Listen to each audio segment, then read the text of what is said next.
உலகளாவிய பி குருஸ் நேயர்களுக்கு வணக்கம். நம்முடன் இன்று இணைந்திருப்பவர் ஸ்பாட்லைட் வித் சுப்ரா நிகழ்ச்சிக்காக பொருளாதார நிபுணர், அரசியல் விமர்சகர் திரு CAV சுப்ரா சார் அவர்கள். சார் வணக்கம் சார். உங்களை வரவேற்பதில் பெருமிதம் அடைகிறோம். வணக்கம் சுப்ரா மேடம். சார், தொடர்ந்து எங்களுக்கு நிறைய அதாவது பொருளாதாரம் சம்பந்தமாக அரசினுடைய நிதி அந்த விஷயங்கள்ல நிறைய இன்டெப்தான டீடைல்ஸ் எங்களுக்கு கொடுத்துட்டு இருக்கீங்க இந்த ஸ்பாட்லைட் வித் சுப்ரா நிகழ்ச்சியில. நாங்க உங்ககிட்ட ஃபர்ஸ்ட் கேட்க விரும்புவது என்னவென்றால், வந்த 3 மாதத்தில் 20,000 கோடி ரூபாய் கடன். நான் சொல்றது ஒரு ரஃபா ஒரு ரவுண்டட் ஃபிகரா சொல்றேன். அதை விட அது ஜாஸ்திங்கிறது எங்க எல்லோருக்குமே தெரியும். இதை நீங்க எப்படி சார் பாக்குறீங்க? கடன் நல்லது அப்படி எடுத்துக்கலாமா? இல்ல, கடன் நல்லது, கரை மிகவும் நல்லது மாதிரி கடன் மிகவும் நல்லதுதான். எதற்காக வாங்குறோம் அப்படின்றத பார்க்கலாமா? இப்போ ஆகஸ்ட் 5ஆம் தேதி தமிழக நிதிநிலை அறிக்கை தயாரித்து ப்ரெசென்ட் பண்ண போறாங்க. அது வந்து கண்டிப்பா இன்டரிம் பட்ஜெட். முன்னாடி உள்ள திமுக அரசாங்கம் திராவிட மாடல் 1.0 அவர்கள் ப்ரெசென்ட் பண்ண பட்ஜெட்ல இந்த வருஷத்திற்கு 1,70,000 கோடி ரூபாய் கடன் வாங்க போறேன் அப்படின்னு சொல்லியிருக்காங்க. 1,70,000 கோடி ரூபாய். இது வந்து கூட போறதா குறைய போறதான்றதை பார்க்கணும். ஓகே, நீங்க நம்ம என்ன நேற்று வலைதளத்தில் வந்ததெல்லாம் 20,000 கோடி கடன் வாங்கியிருக்கான்றாங்க. 20,000 கோடி ஃபர்ஸ்ட் குவார்ட்டர் அப்படின்னு நீங்க பார்த்தீங்கன்னா 3 மாதங்களுக்கு சேர்ந்து வாங்கியிருக்காங்க அப்படின்னா 4 குவார்ட்டர்களுக்கு 1.2 lakh crores, 1,20,000 கோடி. அப்போ இந்த 1,70,000 என்பது 1,20,000 குறைஞ்சிடுச்சா அப்படின்னு ஒரு கேள்வி. நம்ம வந்து அப்படிதானே சதவீத கணக்கு போடுவோம். ஸோ 4 பேர் சேர்ந்து 6 நாளில் வேலையை முடிக்கிறாங்க அப்படின்னா 2 பேர் எத்தனை நாளில் முடிக்க முடியும் கேள்வின்ற அதுதான் நம்ம கணக்கு.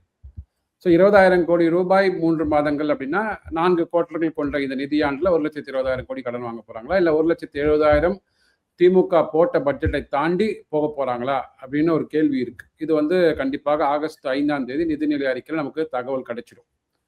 ஸோ அந்த 20,000 கோடி எப்படி வந்திருக்கும் அப்படின்னு பார்த்தீங்கன்னா, ஏப்ரல் மேல எனக்கு தெரிஞ்சு பெரிதாக வந்து அரசு கட்டுமானங்களோ இன்ஃப்ராஸ்ட்ரக்சர் ப்ராஜெக்ட்ஸ்லாம் பெருசாக நடந்திருக்காது. ஏன்னா ஏப்ரல் மே உங்களுக்கு தெரியும் ஃபுல்லாக வந்து எலெக்ஷன் கேம்பெயின், எலெக்ஷன் ரிசல்ட் வந்தது.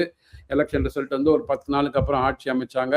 அதுக்கப்புறம் இந்த கட்சி இங்கே இருப்பாங்களா, அந்த கட்சி இங்கே இருப்பாங்களா தெரியல, அது மாதிரி ஓடிட்டே இருந்தது. ஸோ முதல் 2 மாதங்கள் எனக்கு தெரிந்து எந்த வேலையும் நடந்திருக்காது.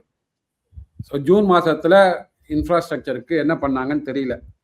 ஸோ அதனால ஒரு 20,000 கோடி கம்மியாக இருக்குன்ற மாதிரி எனக்கு தோணுது. நான் வந்து அதிமுக மாதிரியோ இல்லை திமுக மாதிரியோ இது வந்து ஜாஸ்தி ஆயிடுச்சுன்னு சொல்ல மாட்டேன். இந்த 3 மாதங்கள் 20,000 கோடி என்பது கம்மியாக வாங்கியிருக்கிறாங்க. பட் அதனோட உண்மை நிலவரம் இதே மாதிரி ரிஃப்ளெக்ட் ஆக போகிறதா, இல்லை முதல்ல கம்மியாக வாங்கியிருக்கிறோம் ஏன்னா வந்து நாங்கள் ஆட்சியிலே வந்து 1 மாதம் தான் ஆச்சு, இன்னும் இருக்கிற 9 மாதத்தில் இந்த 1,70,000 கோடியை நாங்கள் கடன் வாங்கிடுவோம் அப்படின்ற ஒரு பதிவு நிதிநிலை அறிக்கையில் வந்தது அப்படின்னா இவர்கள் போகின்ற டைரக்ஷன் வந்து தவறான டைரக்ஷனாக இருக்கும். ஏன்னா இவர்கள் வந்து திமுக கொடுத்த நிதிநிலை அறிக்கையில் இல்லாத 2 செலவுகள், மிகப்பெரிய செலவுகள். ஒன்று வந்து இந்த 1000 கோடி ரூபாய் வந்து இந்த 200 மீட்டருக்காக ஒரு இது கொடுத்தாங்க பார்த்தீங்க இல்லையா, மின்சார கட்டணம் இது உயர்த்தினாங்க பார்த்தீங்கன்னா, 100 மீட்டர் ஃப்ரீயா, 100 யூனிட் ஃப்ரீயா இருந்தது 200 மீட்டராக மாற்றினாங்க. 200 யூனிட் வரைக்கும் ஃப்ரீன்னு சொன்னாங்க. அதில் ஒரு 1000 கோடி ரூபாய் அரசாங்கத்திற்கு வந்து செலவாகிறதுன்னு சொன்னாங்க. அதை தாண்டி பார்த்தீங்கன்னா கடன், விவசாய கடன் தள்ளுபடி 6,000 கோடி ரூபாய். இந்த 7,000 கோடி ரூபாய் எக்ஸ்ட்ரா வந்து செலவாக போகுது. அது கண்டிப்பாக அதுக்கு நமக்கு வந்து நிதி ஆதாரம் இல்லை. ஆனால் வந்து இவங்க வெள்ளை அறிக்கை கொடுக்கும்போது என்ன சொன்னாங்கன்னா, திமுக அரசாங்கம் ஒரு 25,000 கோடி ரூபாய் நிதி ஆதாரங்கள் இல்லாமையே வந்து புது திட்டங்கள் அறிவிச்சாங்க. அது மகளிர் உரிமை தொகையாக இருக்கட்டும், புதுமை பெண், தமிழ் புதல்வன், இதெல்லாம் அவங்க சொல்லிட்டாங்க. அப்போ இந்த 7,000 கோடி இவங்க ஆர்டர் ரிலீஸ் பண்ணும்போது அப்படியே அடுத்த லைன்ல வந்து இதுலேருந்து தான் நாங்கள் வந்து பணத்தை மீட்டெடுக்க போறோம்னு சொல்லியிருந்தாங்கன்னா நல்லா இருக்கும். இந்த பதிவு கொஞ்சம் நீண்டமாக இருக்கும், மக்களுக்கு புரியுறபடி சொல்லிடுவோம். அதை தாண்டி 717 மதுக்கடைகளை மூடியிருக்கிறார்கள். சரிங்களா? அது உண்மை என்றால் நம்ம தமிழகத்தில் வந்து ஒரு 5,500 மதுக்கடைகள் இருந்தது. அதில் 717ன்னு பார்த்தீங்கன்னா கிட்டத்தட்ட ஒரு 15% வந்து மதுக்கடைகள் குறைக்கப்பட்டு விட்டன. தமிழகத்துக்கு வந்து ஒரு 55,000 கோடி ரூபாயிலிருந்து 60,000 கோடி ரூபாய் இந்த எக்ஸைஸ் வரி டாஸ்மாக் மூலமாக வருகின்ற கலால் வரி வந்து கொண்டிருந்தது. அப்போ அதில் 15% குறையும். ஏன்னா நீங்கள் வந்து கடையில் மூடிட்டீங்கன்னா அங்கே வந்து மதுபானம் விற்க மாட்டீங்க. இப்போ மதுபானம் விற்க மாட்டோம்னா அந்த மதுபானத்தின் மூலமாக வருகின்ற ஸ்டேட் எக்ஸைஸ் நமக்கு கிடைக்காது. இதனால் நம்ம நோக்கம் நிறைவேறித்து அப்படின்னா கிட்டத்தட்ட அதில் ஒரு 10,000 கோடி ரூபாய் காலி. ஓகே, அது இல்லாமல் அந்த 717 கடைகளில் யாரெல்லாம் மதுபானம் வாங்கினார்களோ அவர்கள் அந்த கடை இல்லைன்னு சொல்லிட்டு அடுத்த தெருவிலையோ அடுத்த ஊர்லேயோ போயிட்டு மதுபானத்தை அருந்தினார்கள் என்றால் நீங்கள் 717 கடைகளை மூடியதன் நோக்கம் ஃபெயில் ஆகிவிடும், தவிடுபொடியாகிவிடும். அதுதான் என்னோட இது. ஸோ அங்கே ஒரு 10,000 கோடி உங்களுக்கு நீங்கள் உண்மையிலே மூடி இருந்தீங்கன்னா, வருமானம் குறைஞ்சதுன்னா அங்கே ஒரு 10,000 கோடி உங்களுக்கு பணம் வராது உங்களுக்கு. அது இல்லாமையே துண்டு பட்ஜெட்டாக இருந்தது. இப்போ அதுவும் வரல, இன்னும் அதிகமான துண்டு விடும். ஸோ இதெல்லாம் தாண்டி பார்த்தீங்கன்னா, அந்த அங்கே ஒரு 7,000, இங்கே ஒரு 10,000, 17,000 கோடி ரூபாய் ஆச்சு. ஸோ இதை தாண்டி இவர்கள் கொடுத்த வாக்குறுதிகள், அந்த 2,500 ரூபாய் உரிமை தொகை கொடுக்க போறேன்னு சொன்னாங்க இல்லையா, அது கொடுப்பாங்களான்னு தெரியல எனக்கு. ஏன்னா அது கொடுக்கணும் அப்படின்னா திருப்பி அதுக்கு ஒரு 20,000 கோடி ரூபாய் எக்ஸ்ட்ரா செலவாகும். 22,000 கோடி வச்சுக்கோங்களேன். ஆனால் அதுக்கு ஒரு நிருபர் வந்து இன்னைக்கு ஒரு அமைச்சர் கூட்டத்தில் கேட்டிருக்காங்க. செங்கோட்டையன் என்ன சொல்லிருக்காருன்னா, திமுக மட்டும் வந்து 22 மாதங்கள் கழிச்சு தானே கொடுத்தாங்க, கிட்டத்தட்ட 22 மாதங்கள் 25 மாதங்கள் கழிச்சு தானே கொடுத்தாங்க, எங்களை வந்து ஏன் இப்போ கேட்குறீங்க அப்படின்னு ஒரு கேள்வியை கேட்டிருக்காரு. நான் சொன்னேன், இந்த 22 மாதங்களோ 25 மாதங்களோ அதுக்கப்புறம் தான் வந்து கொடுத்தாங்க அப்படின்ற செய்தி உங்களுக்கு முன்னமே தெரியும். ஏன்னா மே 2021 ஆட்சிக்கு வந்தாங்க, செப்டம்பர் 2023 தான் கொடுத்தாங்க, கரெக்டுங்களா? ஸோ அப்போ 25 மாதங்களுக்கு அப்புறம் தான் கொடுத்துருக்காங்கன்னா, அப்போ நீங்கள் வந்து உங்களோட வாக்குறுதி கொடுத்தீங்க பார்த்தீங்க இல்லையா, தேர்தல் வாக்குறுதி, அதுலேயும் இதெல்லாம் நாங்கள் 25 மாதங்களுக்கு அப்புறமா கொடுக்குறோங்கன்னு சொல்லியிருக்கலாம்.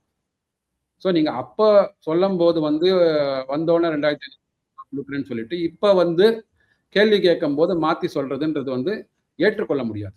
அது சீசன்டு 11 முறை எம்எல்ஏவாக தேர்ந்தெடுக்கப்பட்டவர், அவர் வாயில வந்து இந்த மாதிரியான பதில் நீங்க சொல்லியிருக்கலாம், நிதி நிலைமை சரியா இல்லைங்க, அது கூட நம்ம ஒத்துக்க மாட்டோம். நிதி நிலைமை சரியா இல்லை நீங்க சொல்ல முடியாது. ஏன்னா சரியா இல்லாத நிதி நிலைமை நீங்க பட்ஜெட்டை வந்து பக்கத்துல இருந்து நிதி அமைச்சர்கள் வாசிச்சதெல்லாம் நீங்க பார்த்துருக்கிறீங்க. அதனால அந்த பதிலையும் நம்ம ஏற்கொள்ள முடியாது. ஒஸ்ட் கேஸ் அது கூட பரவாயில்ல, நாங்கள் கடன் வாங்க ட்ரை பண்ணிட்டு இருக்கோங்க, நல்ல விதமா கடன் வந்ததுன்னா நாங்கள் வந்து 2,500 ரூபாய் கொடுத்துருவோம்னு சொன்னீங்கன்னா ஏற்றுக்கலாம். இப்போ வந்து நிருபர் கேள்வி கேட்குறாங்க, உடனே வந்து நீங்கள் அவங்கள கேள்வி கேட்டீங்களா, 25 மாதத்துக்கு அப்புறம் தானே கொடுத்தாங்க, நாங்கள் 25 மாதத்துக்கு அப்புறம் கொடுக்க போகிறோம்னு சொல்வது எந்த விதமான வாதம் என்று அது ஏற்படையதில்லை. ஸோ இதுதான் வந்து ஒவ்வொரு நாளாக இந்த தவேகா புதிய அரசாங்கத்துக்கு வந்து இது மாதிரியான நெருக்கடிகள் ஏற்பட்டு கொண்டிருக்குன்னா, இது நடுவில் இவர் வந்து புதிதாக ஒரு சிஎம் ஆஃபீஸ் திறக்க போகிறாரு அப்படின்னு சொல்லிட்டு ஒரு பேச்சு வேற அடிபடுது. அதாவது நம்ம வந்து இருக்கிற எல்லா முதலமைச்சர்களும் அந்த தலைமைச் செயலகத்திலேருந்து தான் செயல்பட்டு இருக்கிறாங்க. அந்த தலைமைச் செயலகத்திலேருந்து தான் வந்து டபுள் டிஜிட் குரோத்தை காமிச்சிருக்கான்னாங்க. அதையும் இவர் ஒத்துன்னு இருக்கிறாரு. தமிழகம் வளர்ந்து வரைக்கும் இவர் ஒத்துன்னு இருக்கிறாரு. அதில் நமக்கு மாற்று கருத்து இருக்கு. இருந்தாலும் அப்படி வளர்ந்து அந்த இடத்துலயே இருந்து வளர்ந்துருக்க போது எதற்காக இன்னொரு இடத்தை நோக்கி நீங்க போகணும்? ஒருவேளை வாஸ்து கீஸ்து சரியா இல்லையான்னு தெரியல எனக்கு. ஏன்னா வந்து பார்த்தீங்கன்னா, எடப்பாடி ஐயா வந்தாரு, அதுக்கப்புறம் அவர் ஆட்சி காலி ஆயிடுச்சு. ஸ்டாலின் ஐயா வந்தாரு, ஒரே ஆட்சி காலி ஆயிடுச்சு. ஸோ தாவேக்கா வந்திருக்கிறாங்க. அந்த வாஸ்து கணக்குப்படி முதலமைச்சர் ஒரு வாட்டி தான் அந்த சேர்ல உட்கார முடியும் அப்படின்னு ஏதாவது வாஸ்து சொல்லியிருக்கிறாங்களா? அதனால இன்னொரு வாட்டி உட்காருவதற்காக இந்த கட்டடத்தை மாற்றியாவது நம்ம வந்து பண்ணலாமா? ஏன்னா பணிகளை செய்து வந்து வெற்றிக்கு வர முடியுமான்னு தெரியல. அதனால கட்டடத்தை மட்டும் மாற்றி பார்ப்போமா அப்படின்னு ஒரு வாஸ்து யாராவது அவருக்கு சஜஷன் கொடுத்துருப்பாங்களான்னு எனக்கு தோணுது. சார், இந்த முதலமைச்சரின் அலுவலக மாற்றத்தை பத்தி சொல்லிட்டீங்க. அந்த கடனுக்கும் ஒரு விளக்கத்தை கொடுத்துட்டீங்க. இன்று நான் பேசிக் கொண்டிருக்கும் இந்த நேரத்துல ஒரு காவேரியில அந்த மேகதாட்டு அணை சம்பந்தமாக ஒரு சின்ன இஷ்யூஸ் ஒண்ணு ரிலீஸ் பண்ணியிருக்காங்க. ஒரு நோட்டீஸ் ஒண்ணு. இதை நீங்க எப்படி பாக்குறீங்க? அதற்குள்ள சொல்லப்பட்ட இன்டெப்த் டீடைல்ஸ் என்ன? இது முன்னரே கொடுக்கப்பட்டது, நீதிமன்றத்தால அது டைரக்ட் பண்ணப்பட்டதுங்கிறாங்க. அப்படி டைரக்ட் பண்ணியிருக்காங்களா?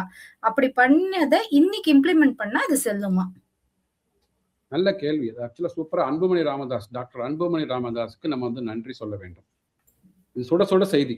27/7/2026 நம்ம இந்த காணொலியை ரெக்கார்ட் பண்றோம். சாயங்காலம் பேசிட்டு இருக்கோம், 7:30 மணிக்கு கிட்டத்தட்ட. இந்த கேள்வி வந்து இன்னைக்கு ராஜ்யசபால அங்க வந்து டெல்லியில வந்து இதை எழுப்பியிருக்கிறார். இந்த மாதிரி வந்து மேகதாது அணையில வந்து லோயர் ரைபீரியன் ஸ்டேட்ஸ், அதாவது அந்த தண்ணி கீழே வருது பார்த்தீங்களா, அந்த மாநிலங்கள், அந்த தண்ணி எங்கெல்லாம் போகிறதோ அந்தந்த மாநிலங்கள், அந்த கேரளா, பாண்டிச்சேரி, தமிழ்நாடு, இந்த மாதிரி மாநிலங்கள்கிட்ட வந்து அவர்களும் பயன்பெறுவார்கள். அந்த பயன்பெறுகின்ற மாநிலங்களோட சம்மதத்தோடு தான் நீங்கள் வந்து மேகதாட்டு அணையை கட்டணும் அப்படின்னு ஒரு உத்தரவு இருக்கா அப்படின்னு கேட்டிருக்கிறாரு. அதுக்கு ஜல்சக்தி மினிஸ்டர் அழகாக சொல்லியிருக்காரு. 2018 சுப்ரீம் கோர்ட் வழங்கிய தீர்ப்பில் அந்த மாதிரி எதுவும் சொல்லப்படவில்லை. அதை பதிவே போட்டிருக்கிறார். 2018 ராஜ்யசபால வந்து 876வது கொஸ்டினுக்கு ஆன்சர். அது யார் வேணா போய் பார்த்துக்கலாம். டிஜிட்டல் சன்சார்ட் /RS அப்படின்னு ஒரு வெப்சைட் இருக்கு. அதில் 876வது கொஸ்டின் நிறைய இன்னைக்கு ட்விட்டரில் எக்ஸாண்டர்லாம் வந்துடுச்சு. அந்த அந்த பதிவே எடுத்து காப்பி பண்ணி போட்டுட்டாங்க. ஸோ அப்படி இருக்கும்போது அதற்கு வந்து சுப்ரீம் கோர்ட்டில் எந்த விதமான தடையும் இல்லை. ஆனால் சுப்ரீம் கோர்ட்டில் என்ன சொல்லியிருக்காங்க அப்படின்னா, அப்போ கொடுத்த detailed project report, Karnataka Mekedatu அணையை கட்டுறதுக்காக கொடுத்த டீட்டெயில்டு ப்ராஜெக்ட் ரிப்போர்ட்டை வந்து நாங்கள் ரிஜெக்ட் பண்ணி திருப்பி அனுப்புகிறோம். நீங்கள் திருப்பி ரீசப்மிட் பண்ணுங்கள். அந்த காவேரி வாட்டர் ட்ரிபியூனல் இருக்கு இல்லைங்களா, அந்த அப்பலேட் ட்ரிபியூனல் இருக்கு இல்லையா, அதனோட டேர்ம்ஸ் அண்ட் கண்டிஷன்ஸ் என்ன சொல்லியிருக்கிறாங்களோ அதை உள்வாங்கி கொண்டு நீங்கள் சமர்ப்பித்து கொடுங்க அப்படின்னு சொல்லியிருக்கிறாங்க. அதற்கு இதுவரைக்கும் எந்த விதமான டிபிஆரை கர்நாடகா அரசாங்கம் கொடுக்கவில்லை. ஏன் கொடுக்கலன்னா, நமக்கு மேபி அதில் என்ன சொல்லியிருப்பாங்கன்னா, லோயர் ரைபீரியன் ஸ்டேட்ஸ்க்கு எவ்வளோ வந்து வாட்டர் போகுது, அந்த வாட்டரை நீங்கள் என்ஷூர் பண்ணுங்க, அது மாதிரியெல்லாம் கண்டிஷன்ஸ் இருக்கலாம். ஏன்னா அது இனிமேல் தான் வெளியில் வரும். ஏன்னா அந்த ராஜ்யசபாவில் ரிப்ளைல கொடுத்தது அவங்க அப்படி சொல்லலை. சொன்னால் இது என்னன்னா, டிபிஆரை நீங்கள் ரீசப்மிட் பண்ணணும், இன்னும் பண்ணவே இல்லைங்க. அவர் கேட்ட கேள்விக்கு பதில் சொல்லிட்டாங்க. ஸோ தமிழ்நாடு அரசாங்கமோ இல்லை லோயர் ரைபீரியன் ஸ்டேட்ஸில் உள்ளவங்களோட அப்ரூவல் வாங்கணுமான்னா அதை மாதிரி சுப்ரீம் கோர்ட் தீர்ப்பில் இல்லைங்க. ஆனால் நீங்கள் ஒரு அணையை கட்டும் போது அதுக்கு டீட்டெயில்டு ப்ராஜெக்ட் ரிப்போர்ட் ஜல்சக்தி மினிஸ்டர்கிட்ட கொடுக்கணும். அது வந்து அன்னைக்கு கொடுத்தது வந்து கரெக்டாக இல்லாதனால திருப்பி அமைச்சிருக்காங்க. மீண்டும் அதை சமர்ப்பிக்க வேண்டும். சமர்ப்பிச்சுட்டாங்களான்னு தெரியல. ஆனால் என்ன ஒரு பிரச்சனை அப்படின்னா, கர்நாடகாவில் வந்து இதை கன்சல்டிங் ஃபோர்ம்ஸ் இருக்காங்க பார்த்தீங்களா, அந்த அணை கட்டுவதற்கான அந்த தொழில்நுட்ப வல்லுநர்களோட குழுவுக்கு உண்டான ஒரு டெண்டர்லாம் ஃப்ளோட் ஆயிடுதுன்னு சொல்கிறாங்க. ஸோ எப்படி வந்து ஒரு ப்ராஜெக்ட் சென்ட்ரல் கவர்மெண்ட்டோட அப்ரூவ் ஆகாத ப்ராஜெக்ட், அதுவும் மல்டி ஸ்டேட்ஸ் இன்வால்வ்டு ப்ராஜெக்ட், அது எப்படி வந்து ஒப்புதல் இல்லாமல் வந்து ஒரு ப்ராஜெக்ட் கன்சல்டன்சி கொடுத்துருப்பாங்கன்னு தெரியல. அது வந்து உங்கள் பக்கத்து பெஞ்சு இன்னைக்கு கூட்டணியில் இருக்கிற அமைச்சரவையில் இருக்கிற அந்த அமைச்சர்களை கேட்டு, இல்லை ஜென்சி இளைஞர்களின் தலைவர் திரு ராகுல் காந்திகிட்ட கேட்டு அவங்கள்ட்ட இதுக்குண்டான பதிலை வாங்கி கொடுத்தாங்கன்னா தமிழக மக்களுக்கு வந்து இது ஒரு நல்ல ஒரு காலமாக இருக்கும். சார், சர்ப்ரைஸா இருக்கு சார்.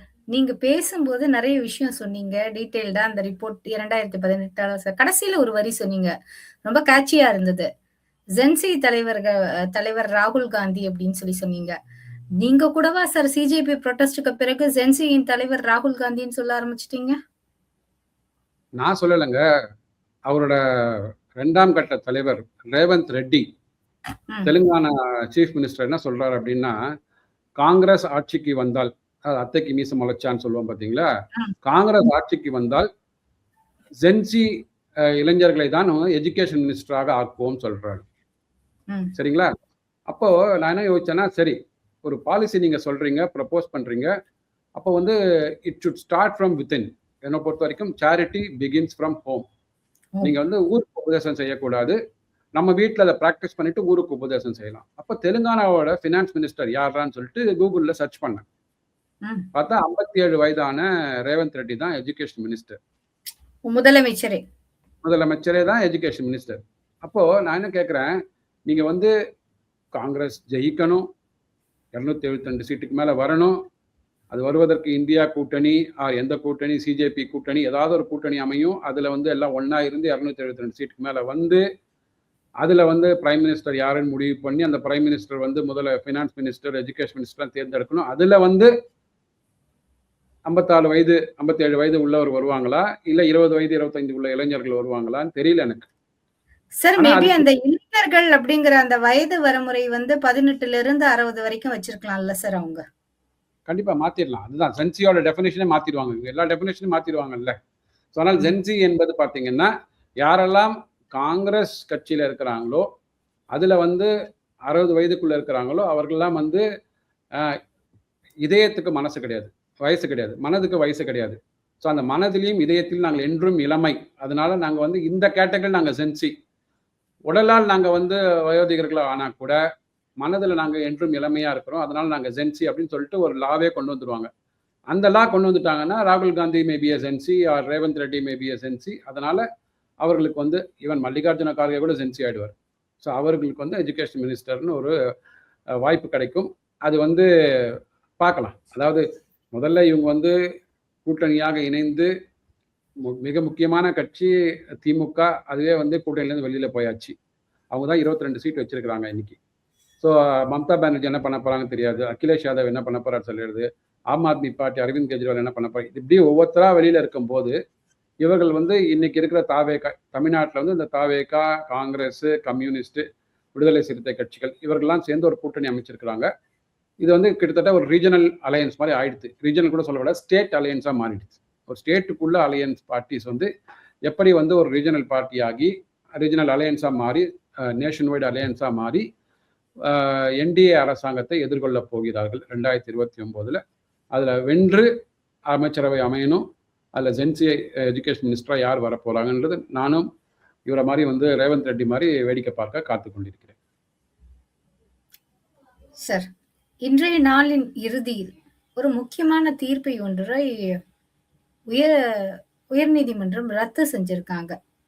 குறிப்பாக தாவேக அரசு அமைந்த பிறகு, அரசு அமைவதற்கு முன்னர் அவங்க பிரச்சாரம் போகும்போது கரூர்ல ஏற்பட்ட கூட்டு நெரிசல் காரணமாக இறந்தவர்களின் குடும்பத்துக்கு அரசு பணியாணை வழங்கி உத்தரவை பிறப்பித்தது தாவேக அரசு. அது வந்து இன்றைக்கு செல்லாது அப்படின்னு சொல்லிட்டு அதை ரத்து செய்திருக்கிறார்கள் நீதிமன்றம். மதுரை உயர்நீதிமன்றம். இல்ல, எல்லாருமே எதிர்பார்த்ததுதான் இது. அதாவது கம்பேஷனட் கிரவுண்ட்ல அரசாங்க வேலை கொடுப்பதற்கென்றது சில நியதிகள் இருக்கிறது. ஓகே, இப்ப அரசாங்கம் ஏற்படுத்துகின்ற நிகழ்ச்சிகள்ல ஏதாவது ஒரு அசம்பாவிதமாது இல்ல வந்து அந்த தனிநபர் அரசாங்கத்தில் வேலை செய்கின்ற தனிநபர் ஒரு அகால மரணத்தை அடைகிறார் அப்படின்ற போது நேச்சுரல் டெத்துக்குலாம் ஒன்றும் பண்ண மாட்டாங்க. ஓகே, அவருக்கு வந்து ஏதாவது நோய் வந்துடுது, நோய்வாய்ப்பட்டு இறந்துட்டார் அப்படின்னா வந்து அதுக்கெல்லாம் ஒன்றும் பண்ண முடியாது. அகால மரணம் அடைஞ்சிட்டாரு, பணியில் இருக்கும்போது அகால மரணம் அடைஞ்சிட்டாரு, இல்லை அரசாங்க நிகழ்ச்சிகள் ஏதோ ஒரு குளறுபடி நடந்துடுது, விபத்து நடந்துடுது. விபத்துன்றது ஓகே, ஏதாவது நடக்க வச்சுக்கோங்க. அது மாதிரி விபத்து நடந்த இடத்துல உயிரிழந்தவர்களுக்கு உண்டான வாரிசுகளுக்கு கருணை அடிப்படையில் வேலை வாய்ப்பு கொடுப்பாங்க. சரிங்களா? அது வந்து சீனியாரிட்டி இருக்கும். அந்த எந்த வருஷம் வந்து உயிரிழந்தார்கள் அவர்களுக்கு வந்து கரெக்டாக அந்த பொசிஷன் வேக்கண்டாக இருக்கணும், அது கரெக்டாக பார்த்து கொடுப்பாங்க. ஸோ அப்படி இருக்கும்போது இந்த 41 உயிர்கள் இழந்தது வந்து அதை வந்து யாருமே நம்ம வந்து மறுக்கவே இல்லை. அதை உடனே வந்து தவறாக எடுத்துக்கொள்ளக்கூடாது. ஆனால் அதில் வந்து உடனே ஐ திங்க் அரசாங்கம் வந்து 2 லட்சம் ரூபாய் இழப்பீடு கொடுத்தாங்க. திமுக கட்சியாக ஒரு 10 லட்சம் ரூபாய் கொடுத்தாங்கன்னு நினைக்கிறேன்.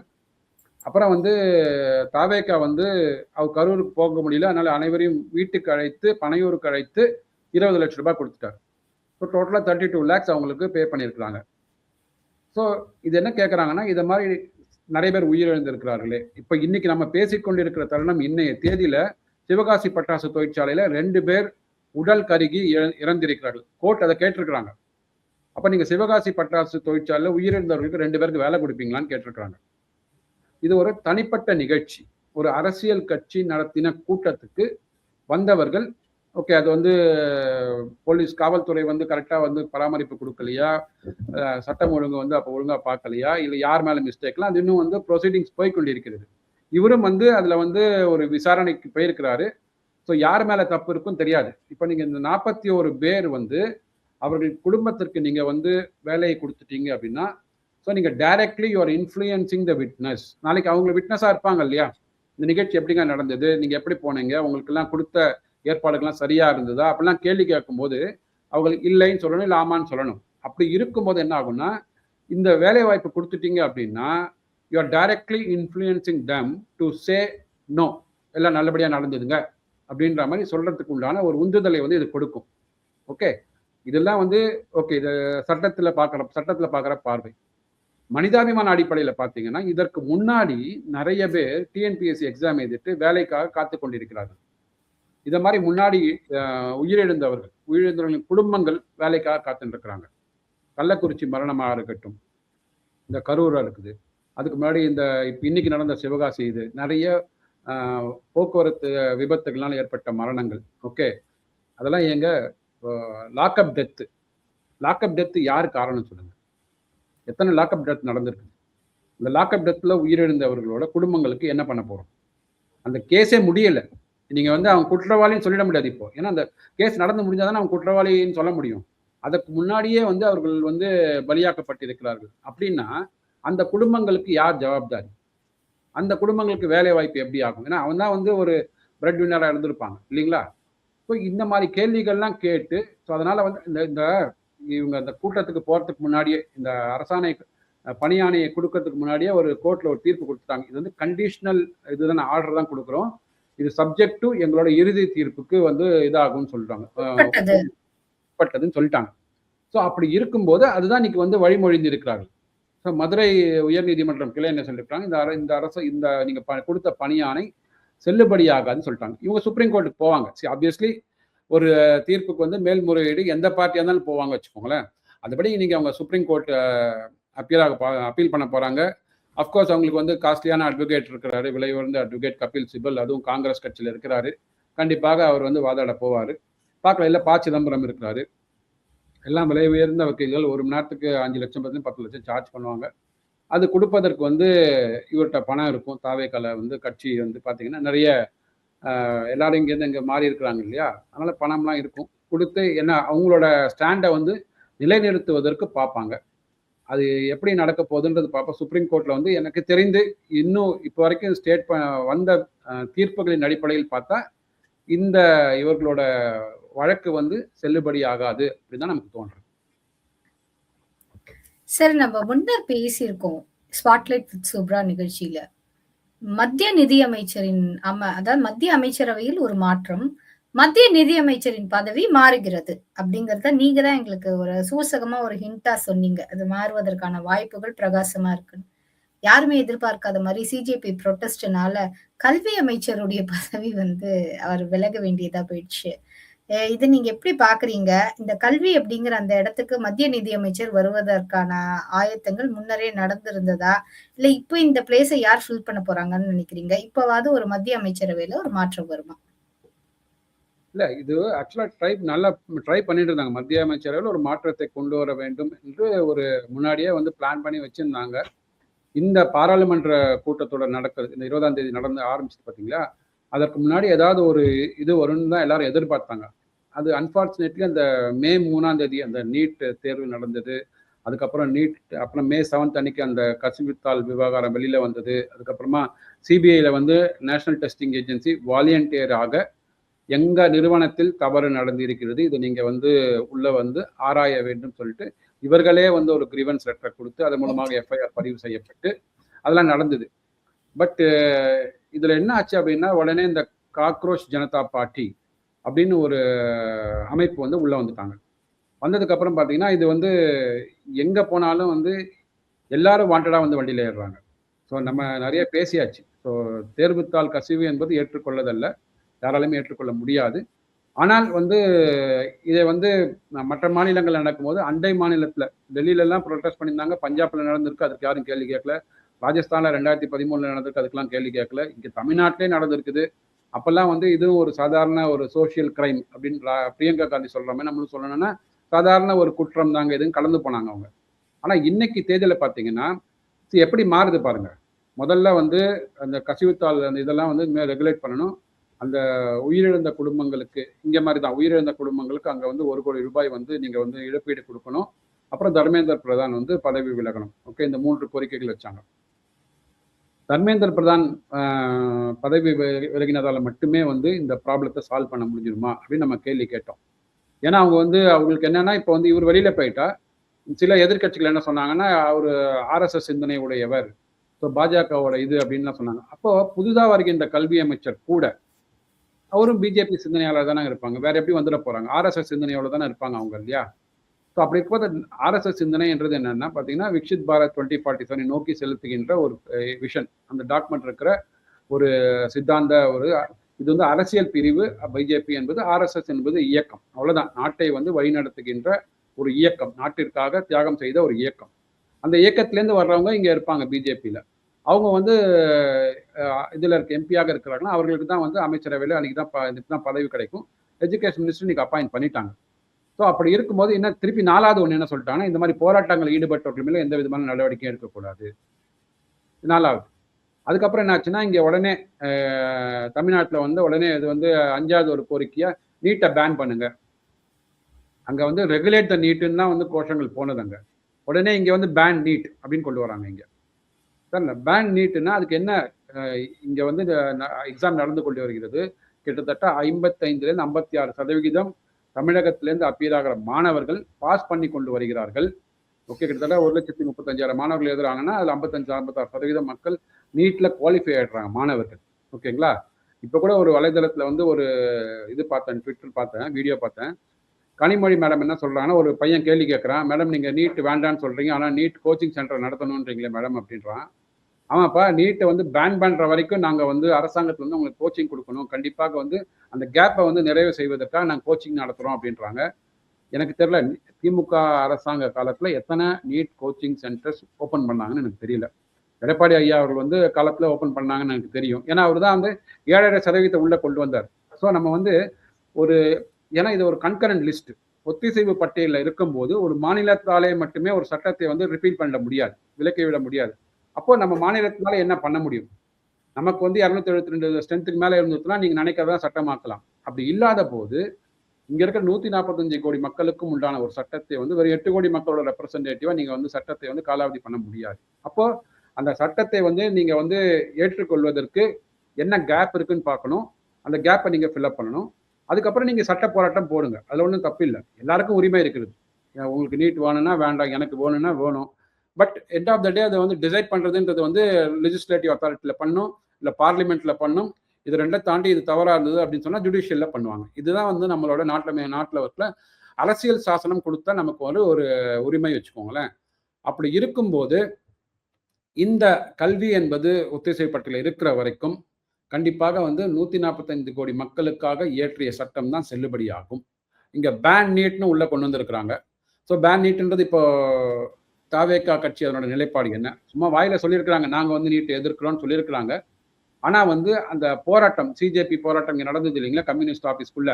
அப்போ வந்து ஒரு நாள் 2 நாள் போராட்டம் நடந்த போது அந்த போராட்டத்தில் ஈடுபட்ட இளைஞர்களை வந்து போலீஸ் வந்து கைது செய்து கொண்டு போயிருக்கிறாங்க. நான் என்ன சொல்றேன், நீங்களும் அந்த நீட்டுக்கு ஆதரவு கிடையாது, போராட்டத்தில் ஈடுபட்டவர்கள் நீட்டுக்கு ஆதரவு கிடையாது. அப்போ அவர்களுக்கு ஒரு கரெக்டான ஒரு இடத்த வழங்கி நீங்க வந்து அமைதியா போராடுங்கன்னு சொல்லியிருக்கலாமே, ஏன் சொல்லலை அது மாதிரி? ஏன்னா தாவேகா தலைவர் இந்நாள் முதலமைச்சர் ஜோசப் விஜய் பரப்புரையிலும் போது என்ன சொன்னார்னா, நீட் என்பது ஒரு எக்ஸாம் தான், அது கரெக்டா, அதாவது எனக்கு அவர் சொன்ன வாக்கியம் ஞாபகம் இல்லை, ஆனா அவர் என்ன சொன்னார்னா, நீட்டும் ஒரு எக்ஸாம் தான், அதுக்காக நீங்க வந்து உயிரை மாய்த்த கொள்ளக்கூடாது, நமக்கு வேற வழியை கூட நம்ம பார்க்கலான்னாரு. ஸோ தட் மீன்ஸ் வெறும் 13,000 சீட்டு மட்டுமே இருக்கிற, 13,500 சீட் வச்சுக்கோங்க தமிழகத்துல, அவ்வளவுதான் இருக்குது. அதுக்கு 1,35,000 பேர் ஏதுறாங்க. தமிழகத்துல இளைஞர்கள் பார்த்தீங்கன்னா கிட்டத்தட்ட 20 லட்சம் மேல இருப்பாங்க இளைஞர்கள். அப்போ இந்த 20 லட்சம் மேல இளைஞர்கள் வந்து வெறும் மருத்துவ படிப்பு மட்டுமே தான் வந்து வாழ்க்கையோட குறிக்கோளா வச்சுக்கணுமா? வருஷம் ஒரு 5 லட்சம் மாணவர்கள் வந்து காலேஜ்ல இருந்து வெளில போறாங்க. அவங்கவுங்க வேற வேற ஏதோ இது தேடுறாங்க இல்லையா? இன்ஜினியரிங் ஒருத்தவங்க போறாங்க, ஒருத்தவங்க வந்து ஆர்ட்ஸ் அண்ட் சயின்ஸுக்கு போறாங்க, ஒருத்தன் சிஏ படிக்கணும்னு போறாங்க, ஃபேஷன் டிசைனுக்கு போறாங்க, இன்ஜினியரிங் கம்ப்யூட்டர் சயின்ஸ் போறாங்க. ஸோ அனைவருக்கும் வாய்ப்பு இருக்குதுல்ல. ஸோ ஏன் வந்து இதை மட்டுமே நீங்க வந்து ஒரு மத்திய அரசாங்கம் மாநில அரசாங்கத்தோட ஒரு சச்சரவு இல்லை முரணான ஒரு சட்டமாகவே பார்க்குறீங்க நீங்க? நான் சொல்றேன், இது சட்டம் முரண் இருக்குதுன்னா சண்டை போடுங்க, தனியா போடுங்க. பட் இளைஞர்களோட வாழ்வில் விளையாடாதுங்க. அவங்களுக்கு வந்து என்ன கொடுக்கணும்? கோச்சிங் சென்டர் போனால் கோச்சிங் சென்டர் கொடுங்க. இல்லை உங்களோட ஸ்டேட் போர்ட் சிலபஸ் வந்து அந்த இப்போ நிறைய பேர் என்ன சொல்றாங்கன்னா, ஸ்டேட் போர்ட் சிலபஸும் என்டிஏ சிலபஸும் கிட்டத்தட்ட 95% ஒன்றாகி விட்டது. முன்னாடி அந்த கேப் இருந்ததுனால தான் வந்து நம்ம இளைஞர்கள் வந்து பாஸ் பண்ண முடியல அப்படின்னாங்க. தமிழ்லையும் தேர்வு நடக்குது, அந்த சிலபஸே நீங்க நேரோ பண்ணிட்டீங்க. கோச்சிங் நல்லா கொடுத்தீங்கன்னா நல்லா படிக்க போறாங்க. அதை தாண்டி மற்ற மாநிலங்கள் உள்ள 15% சீட்டில் நமக்கு கோட்டா இருக்கு. தமிழ்நாடு அரசாங்கம் மாணவர்கள் போய் விண்ணப்பிக்கலாங்க. இல்லைன்னா நீங்க உங்க ஸ்டேட் போர்டு என்ட்ரன்ஸ் மட்டும் வச்சிருந்தீங்க அப்படின்னா வெளி மாநிலங்களில் நீங்க போய் வந்து எக்ஸாம் அப்பியர் ஆக முடியாது, ஆனால் அந்த காலேஜில் வந்து அப்ளிகேஷன் போட முடியாது. ஸோ எப்படி வாய்ப்பு உங்களுக்கு 27 மாநிலங்கள் இருக்கு இல்லையா, மற்ற 27 மாநிலங்கள் ஒரு 9 யூனியன் டெரிட்டரிஸ், அங்க இருக்கிற மெடிக்கல் காலேஜஸ்ல இருக்கிற 15% கோட்டா நமக்கு ஓப்பன் ஆகுது. ஏன்னா எக்ஸாம் வந்து காமன் எக்ஸாம், எல்லாருக்கும் உண்டான ஒரு காமனான புரிதலை வைத்துக்கொண்டு நம்ம எழுத போறோம். அப்படின்னு இருக்கும்போது நேஷனல் லெவல் பிளேயிங் ஃபீல்டு இருக்கும்போது நமக்கும் அவனுக்கும் வித்தியாசமே கிடையாது. நம்ம நல்லா படித்தோம் அப்படின்னா 28 மாநிலங்களையும் 9 யூனியன் டெரிட்டரிஸ்லையும் இருக்கிற மெடிக்கல் யூனிவர்சிட்டிஸ் மெடிக்கல் காலேஜஸ்ல போயிட்டு சீட்டு கேட்பதற்கு எனக்கு உரிமை இருக்குது. அந்த உரிமை இங்க மறுக்கப்படுகிறது because of NEET ban. Sir, ஒரே ஒரு டவுட். நீங்க இந்த மற்ற மாநிலங்கள்ல தமிழக மாணவர்களுக்கான நீட் உரிமை கிட்டத்தட்ட 15%ன்னு சொல்லும்போது the same thing applicable to here also இல்ல சார்? மற்ற மாநிலங்களிலிருந்து வரும் மாணவர்களுக்கு 15% தமிழக மருத்துவ கல்லூரிகளிலும் இடம் ஒதுக்கியாக வேண்டிய கட்டாயம் இருக்குல்ல சார்? 85% நமக்கு சீட் இருக்குங்க. ஓகே, இப்போ 100 சீட் இருக்குன்னா அதில் 85% நமக்கு மட்டும்தான். ஓகே. புரியுதுங்களா? அந்த 85%ல 69% வந்து பிற்படுத்தப்பட்ட எஸ்சி, எஸ்டி, ஓபிசி அவர்களுக்கு வந்து ரிசர்வேஷன் மூலமா குடுத்துடுறாங்க. ஓகே. மீதி இருக்கிறது தான் வந்து ஜெனரல் கேட்டகரியில வரப்போறது. அண்ட் கட் ஆஃப் மார்க்ஸுமே பயங்கர வித்தியாசம் இருக்கும். நம்ம ஓகே. அதுக்குள்ள போல நம்ம. நான் என்ன சொல்றேன், ஓகே. இந்தியா என்பது ஒரு அனைவருக்கும் உண்டான ஒரு எங்க வேணா போயிட்டு நான் வந்து வேலையை தேடிக்கொள்ள முடியும், எங்க வேணா போயிட்டு கல்வியை தேடிக்கொள்ள முடியும்ன்ற ஒரு உரிமை எனக்கு இருக்கும்போது, அந்த உரிமையை ஏன் நீங்க மறுக்கிறீங்க? அந்த ஓகே. உரிமைக்கு எனக்கு வந்து ஒரு கேப் இருக்குன்னா, அந்த கேப்பை ஃபுல்ஃபில் பண்றதும், சேர்த்து வைக்கிறதுன்றது வந்து இந்த அரசாங்கத்தோட கடமை. அந்த கடமையை முதல்ல நிறைவேற்றுங்க. அப்புறமா நீங்க உரிமைக்கு, அதாவது சட்டமன்றத்துல உங்க உரிமைக்கு அப்புறமா நீங்க போராடலாம்னு சொல்றேன்.